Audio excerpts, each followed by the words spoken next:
On behalf of the country, I want to express a heartfelt thanks to Presidents Nixon, Ford, Carter, and Mrs. Carter for undertaking this sad mission. Their presence in Cairo will express to the Egyptian people the depth of America's grief and sorrow at the loss of a great leader and a beloved friend. Today, the American people stand beside the Egyptian people, the people of a new nation with the people of an ancient land, people of the West with the people of the East. We stand together in mourning the loss of Anwar Sadat and rededicating ourselves to the cause for which he so willingly gave his life. There are moments in history when the martyrdom of a single life can symbolize all that's wrong with an age and all that is right about humanity.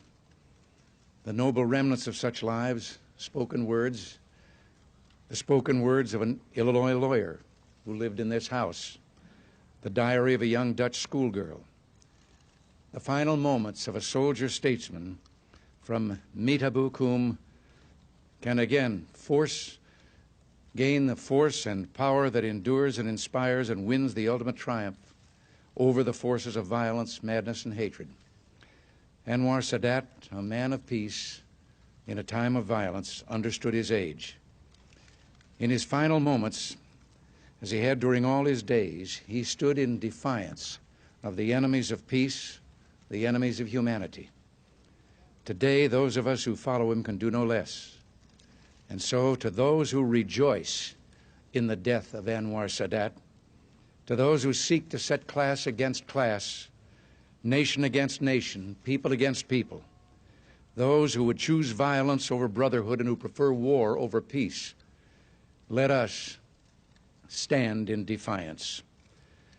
And let our words of warning to them be clear. In life, you feared Anwar Sadat, but in death you must fear him more, for the memory of this good and brave man will vanquish you. The meaning of his life and the cause for which he stood will endure and triumph.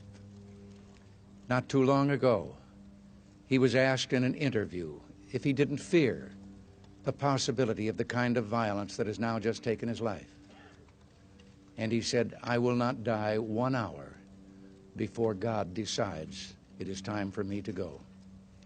Again, a heartfelt thank you to these men here, these three who are making this mission in behalf of our country. I thank you, and if I may, in the language of my own ancestry, say, until we meet again, may God hold you in the hollow of his hand. Thank you,